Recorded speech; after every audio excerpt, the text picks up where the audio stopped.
एक छोटे गांव में एक बुढ़िया रहती थी। वो बिल्कुल ही अकेली थी। उस बुढ़िया का कोई भी नहीं था। वो बुढ़िया बहुत ही गरीब थी। बुढ़िया रोज जंगल से लकड़ियां लाकर उन्हें बाजार में बेचकर अपना पेट बड़ी ही मुश्किल से भर पाती थी। उस बुढ़िया का एक पड़ोसी था सरजू। सरजू ने एक गाय पाल रखी थी, जिसका सरजू बिल्कुल भी ध्यान नहीं रखता था। यहाँ तक कि उसे खाने के लिए चारा भी बड़ी ही मुश्किल से देता था। एक दिन की बात है। इस गाय का मैं क्या करूं?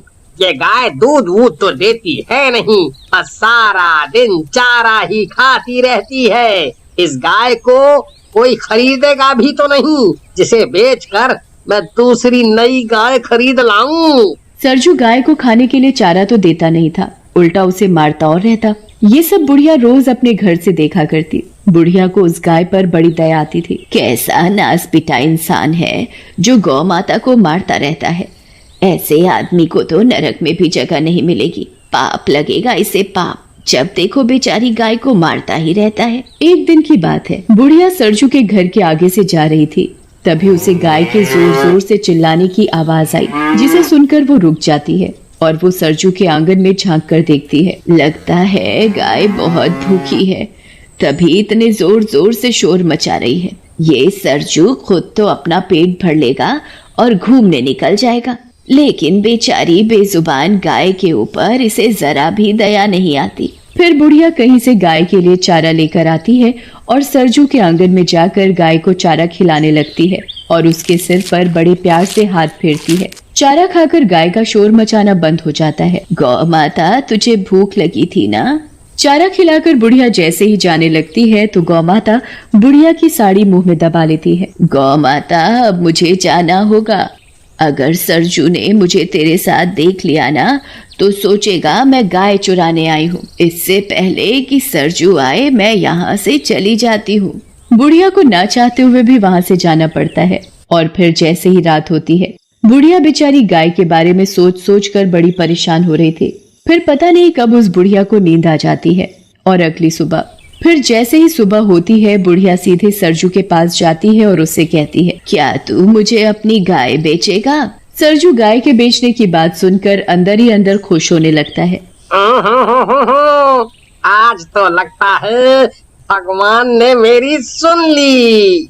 क्या हुआ सरजू, तू किस सोच में पड़ गया? बता, तू मुझे अपनी गाय बेचेगा? हाँ हाँ माँ, क्यों नहीं। तो ठीक है, ये ले अपने पैसे और गाय मुझे दे।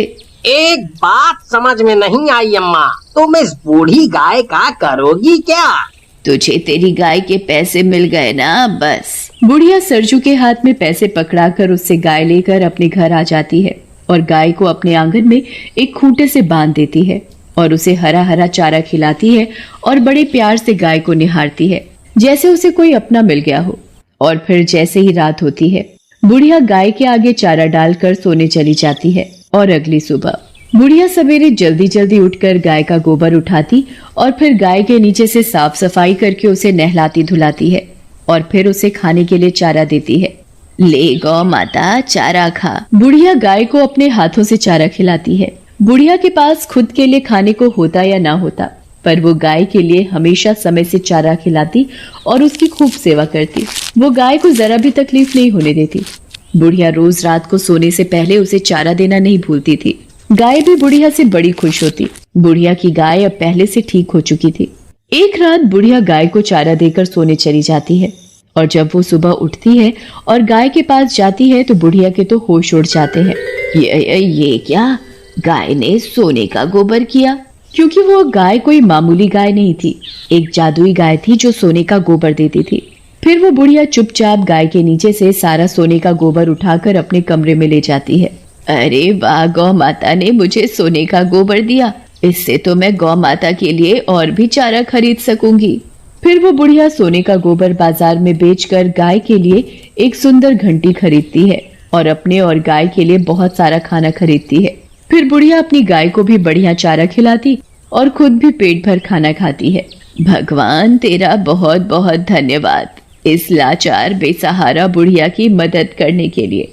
फिर जैसे ही शाम होती है, बुढ़िया हमेशा की तरह गाय को चारा देकर सोने चली जाती है और जैसे ही सुबह होती है, बुढ़िया जल्दी उठकर गाय के पास जाती है तो देखती है अरे ये क्या, गौ माता सोने का गोबर दे रही है। मैं इसे टोकरी में भर लेती हूँ और जल्दी से अंदर कमरे में ले जाती हूँ। फिर बुढ़िया गाय के नीचे से सारा सोने का गोबर एक टोकरे में भर कर कमरे में ले जाती है। ये गौ माता तो मेरे लिए वरदान है, वरदान। मैं इसे कल सुबह ही बाजार में बेच आऊंगी। फिर वो बुढ़िया उस गोबर को बाजार में ले जाकर बेच आती है और उन पैसों से अपने लिए बढ़िया सा घर और अपनी सुख सुविधाओं का सामान खरीदती है। अब बुढ़िया को किसी चीज की कोई कमी नहीं थी। अब बुढ़िया धीरे धीरे बहुत अमीर हो गई थी। अब तो बुढ़िया एक बहुत ही बड़े आलीशान घर में रहने लगी थी।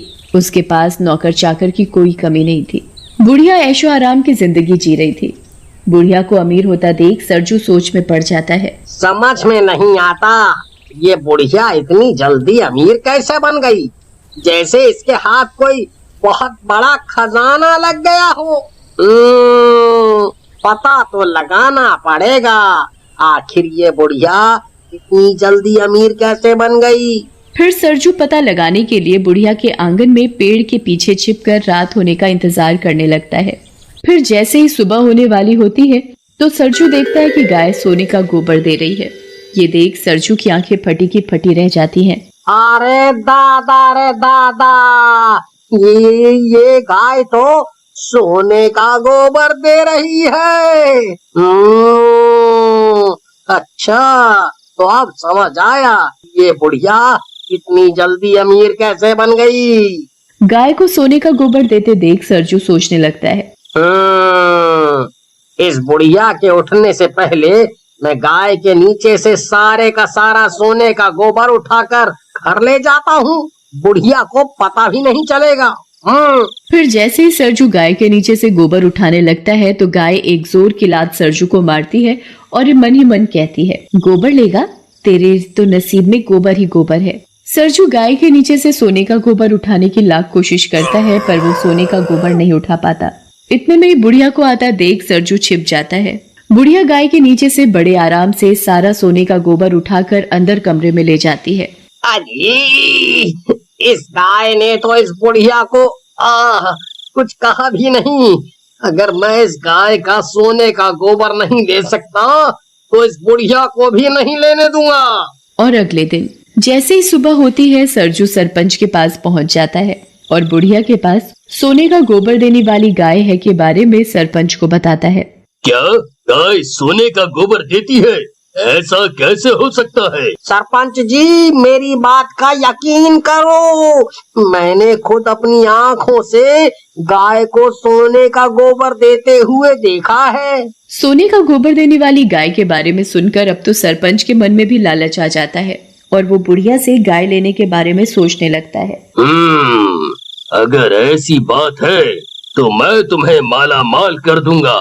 तुम मुझे अभी के अभी उस बुढ़िया के पास ले चलो। बूढ़ी अम्मा, मुझे तुम्हारी गाय खरीदनी है। ये सुनकर तो बुढ़िया के पैरों से जमीन खिसक जाती है, पर मुझे अपनी गाय नहीं बेचनी। सरपंच बुढ़िया के हाथ में बहुत सारे पैसों की थैली पकड़ाकर उससे जबरदस्ती गाय खरीदकर अपने घर ले जाता है और उसे अपने कमरे में बांध देता है। ये देख सरपंच की पत्नी सरपंच से पूछती है, मुझे एक बात समझ नहीं आई कि इस गाय को आपने हमारे कमरे में क्यों बांध रखा है? अरे भगवान, ये कोई मामूली गाय नहीं है, सोने का गोबर देने वाली गाय है। भला गाय भी सोने का गोबर देती है? मुझे तो तुम्हारी बात पर जरा भी यकीन नहीं है। जब ये गाय सुबह सोने का गोबर करेगी तब तो यकीन करोगी। उधर बेचारी बुढ़िया अपनी गाय को याद कर कर के रोए जा रही थी। मेरी गाय, हाय रे मेरी गाय, मैं मेरी गाय के बिना कैसे रहूंगी? वो ही तो मेरे जीने का एक सहारा थी। बुढ़िया गाय को याद करके सो जाती है। उधर सरपंच की खुशी का ठिकाना नहीं था।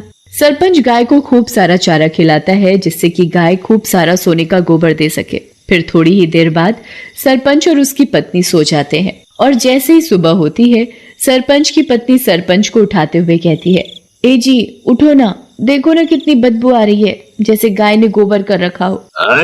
ये क्या गोबर? गाय ने तो सोने का गोबर दिया ही नहीं।